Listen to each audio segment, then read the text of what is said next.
Hello everyone, welcome back to my YouTube channel and welcome to another new video.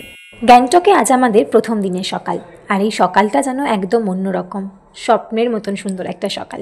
আসলে কাল আমরা অনেক রাতে এখানে এসে পৌঁছেছি আর আমার শরীরটাও খুব একটা ভালো ছিল না, তাই সেভাবে আর কোথাও যাওয়া হয়নি আমাদের। আমরা তাড়াতাড়ি ফিরে হোটেলে রেস্ট নিচ্ছিলাম।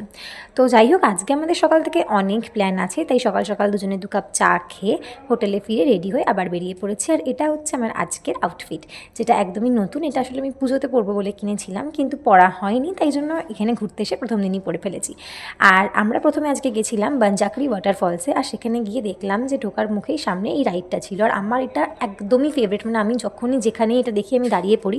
সব জায়গায় চড়তে দেয় না, আবার কোনো কোনো জায়গায় চড়তে দেয়ও। তো যাই হোক, এখানে কোনো ওরকম ব্যাপার ছিল না বয়সের, তো সবাই চড়তে পারে। তো সেজন্য আমরা তো এখানে দাঁড়িয়ে পড়েছি এটা চড়তে। আর আমার এই জায়গাটা সব থেকে বেস্ট লেগেছে, আমার ভীষণ ভালো লেগেছে এই জায়গাটা।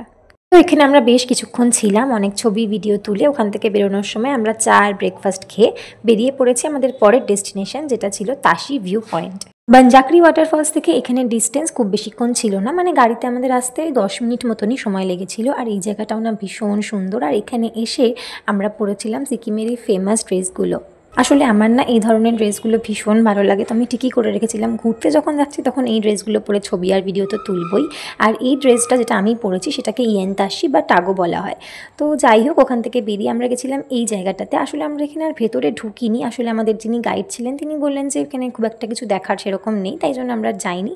তো ওখান থেকে বেরিয়ে আমরা চলে এসেছিলাম এই বুদ্ধিস্ট একটা মনেস্ট্রিতে, যেটা আমার ভীষণ ভালো লেগেছে। মানে জায়গাটা এত পিসফুল, এত শান্ত, এত সুন্দর। আর সিকিমের বেশিরভাগ মনেস্ট্রিতেই ওদের যে প্রার্থনা কক্ষ আছে, মানে যেটা ওদের প্রেয়ার হল, সেখানে কিন্তু কোনো রকম ছবি বা ভিডিও ওরা অ্যালাউ করে না। তাই যা ছবি আর ভিডিও তোলার সেটা বাইরে থেকেই তুলতে হবে।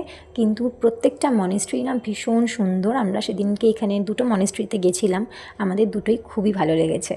এরপর আমরা গিয়েছিলাম গণেশটকে। এটা মূলত সিকিমে একটা হিন্দু মন্দির, যেটা ভগবান গণেশকে উৎসর্গ করেই বানানো হয়েছে। আর এর উচ্চতা মূল শহর থেকে প্রায় 6500 ফিট ওপরে। এখানে একটা সুন্দর শিবলিঙ্গ আছে। আর এছাড়াও এখান থেকে কিন্তু কাঞ্চনজঙ্ঘার একটা দারুণ ভিউ পাওয়া যায়, মানে মোটামুটি অনেকটাই দেখা যায়। আর এছাড়াও সিকিমে হনুমানটক নামে আরেকটা মন্দির আছে, যেটা ভগবান শ্রী হনুমানকে উৎসর্গ করে তৈরি করা হয়েছিল, যার উচ্চতা প্রায় 7200 ফিট ওপরে, আর যার রক্ষণাবেক্ষণ বর্তমানে করে আমাদের ভারতীয় সৈনিকেরা। আমাদের সেখানে যাওয়ার কথা থাকলেও আসলে সেদিন আমরা অনেকগুলো সাইট সিন দেখেছি, তো সেই জন্য আমাদের আর সময় হয়নি। আর 4টের পর এখানে যেহেতু সমস্ত ট্যুরিস্ট স্পটগুলোই বন্ধ হয়ে যায়, তাই আমাদের আর সেদিন যাওয়া হয়ে ওঠেনি।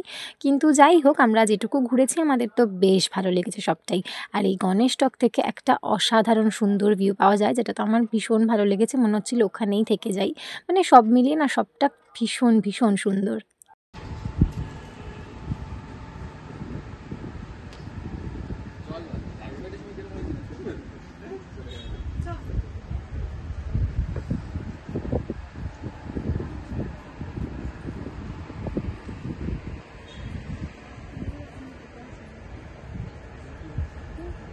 ওখানে আমরা বেশ অনেকক্ষণই ছিলাম, প্রচুর ছবি তুলেছি, ভিডিও করেছি। তো এরপর আমরা এখন যাচ্ছি সিকিম রোপওয়েতে। আসলে রোপওয়ে আমরা দার্জিলিংয়ে গিয়েও চড়তে পারতাম, কিন্তু দার্জিলিংয়ে আগে থেকে রোপওয়ে চড়ার জন্য সেটা বুকিং করতে হয়। তো আমাদের আগে থেকে বুকিং ছিল না, তো আমরা ভাবলাম এখানেই চড়ে নিই।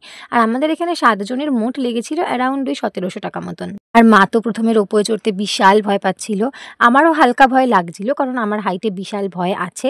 কিন্তু যাই হোক, ওভারঅল আমার চড়ার পর একদমই ভয় লাগেনি, মানে বেশ মজাই লেগেছে। কিন্তু 1700 টাকা হিসেবে আমাদের মনে হয়েছে এটা একটু ওভার প্রাইসড, কারণ আমরা 10 থেকে 12 মিনিটই রোপওয়েতে ছিলাম, মানে একদম কম ডিস্টেন্সেই আমাদের নিয়ে গেছিলো, আবার নিয়ে এসেছিলো। তো সেই জন্য পরে আমাদের মনে হলো যে দার্জিলিংয়ের রোপওয়েটা চড়লেই বোধহয় বেটার হতো। কিন্তু যাই হোক, ওভারঅল ফার্স্ট টাইম হিসেবে এক্সপিরিয়েন্স তো খুব ভালো, মানে আমার বেশ ভালো লেগেছে। এরপর ওখান থেকে বেরিয়ে আমরা গিয়েছিলাম আরও একটা মনেস্ট্রিতে, কিন্তু সেখানে বোধহয় সেভাবে ভিডিও রেকর্ড করা হয়নি, বা রেকর্ড করা হলেও হয়তো কোনোভাবে আমি ডিলিট করে ফেলেছি, তাই সেগুলো আর দিতে পারলাম না। তো সেদিনের মতন আমরা আর কোথাও যাইনি, চলে এসেছি একদম গ্যাংটকে। আর সবার আগে আমরা এসে ঢুকেছি লাঞ্চ করতে, কারণ প্রত্যেকের বীভৎস খিদে পেয়ে গেছে। আমরা অনেক সকালে সবাই ব্রেকফাস্ট করেছি। এটা হচ্ছে সেই রেস্টুরেন্টের মেনু কার্ড। আর মেনুতে যখন বিরিয়ানি আছে, তখন আমি বিরিয়ানি ছাড়া অন্য কিছু খাওয়ার কথা কিছুতেই ভাবতে পারি না। তো অ্যাজ ইউজুয়াল আমি এখানে এসেও বিরিয়ানি অর্ডার করেছি, কিন্তু একটু ভয় ভয় করেছিলাম যে আদৌ আমি খেতে পারবো কিনা বা টেস্ট কেমন হবে। কিন্তু না, বিরিয়ানিটা সত্যিই ভালো ছিল। মানে টেস্ট একদমই কলকাতার বিরিয়ানির মতন নয়, কিন্তু যাই হোক ওভারঅল আমার বেশ ভালো লেগেছে। মানে বিরিয়ানির দাম অনুযায়ী কোয়ালিটি কোয়ান্টিটি সবটাই ভালো ছিল। আর এখানে বিরিয়ানির সাথে কিন্তু কমপ্লিমেন্টারি রায়তাও দিয়েছিল ওরা। লাঞ্চ শেষ করে বেরিয়ে আমরা তারপর গেছিলাম আরেকটা দোকানে কোল্ড ড্রিঙ্কস কিনতে, আর গিয়ে দেখলাম ওখানে পানও পাওয়া যাচ্ছে। তো আমরা ভাবলাম ট্রাই করা যাক। আর পানগুলো না বিশাল বড় বড় ছিল, কিন্তু সত্যিই টেস্ট ওয়াইজ খুব ভালো ছিল, প্রচুর মশলা দিয়েছিল পানটায়। তো আমাদের তো সবার বেশ ভালো লেগেছে। তো এরপর আমরা হোটেলে গিয়ে একটু রেস্ট নিয়ে ফ্রেশ হয়ে আবার বেরিয়ে পড়েছি বিকেলবেলা।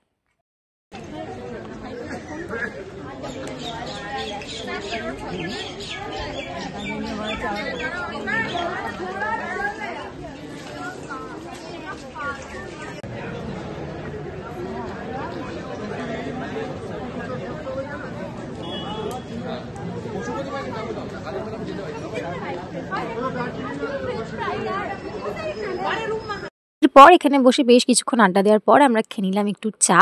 আর এটা হচ্ছে আমার বিকেলের আউটফিট, একদমই ক্যাজুয়াল, কারণ যেহেতু কোথাও সেরকম যাওয়ার নেই তাই জন্য। তো যাই হোক, এরপর আমরা ডিসাইড করলাম মোমো খেতে যাব, কারণ পাহাড়ে এসছি আর মোমো খাবো না এটা তো হতেই পারে না। পরে মার্কেটের ওখানেই একটা দোকানে আমরা গেছিলাম মোমো খেতে। আর দোকানটায় না বেশ ভিড় ছিল, তো আমরা ভাবলাম যে মোমোটা অবভিয়াসলি খুব ভালোই খেতে হবে। তো যেহেতু ভিড় ছিল তো সেই জন্য আমাদের অনেকক্ষণ দাঁড়াতে হয়েছিল, প্রায় 20 মিনিট মতো। মোমো শেষ হয়ে গেছিলো, তো সেই জন্য বললো একটু দাঁড়াতে। কিন্তু যখন মোমোটা দিল, মানে এত ভালো ছিল খেতে, ভীষণই টেস্টি ছিল। ভেতরে স্টাফিংটা পুরো ফুল চিকেন ছিল, আর বাইরের লেয়ারটা একদমই পাতলা। ভীষণ ভালো লেগেছে খেতে। এরপর আমরা আর কোথাও যাইনি, একটু আশেপাশে ঘুরে একেবারে রাতের ডিনার নিয়ে আমরা হোটেলে চলে এসেছি। আর আমাদের হোটেলটা না মার্কেটের একদমই কাছে, মানে প্রায় 2 থেকে 3 মিনিট মতন লাগে হেঁটে।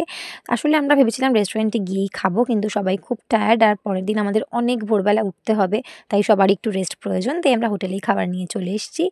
আর যাই হোক, এটাই ছিল আমাদের গ্যাংটকের প্রথম দিন, যেটা ভীষণ ভীষণ সুন্দর কেটেছে।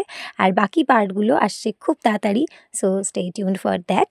তো আজকের মতো এটুকুই, আবার দেখা হবে নতুন একটা ভিডিওতে।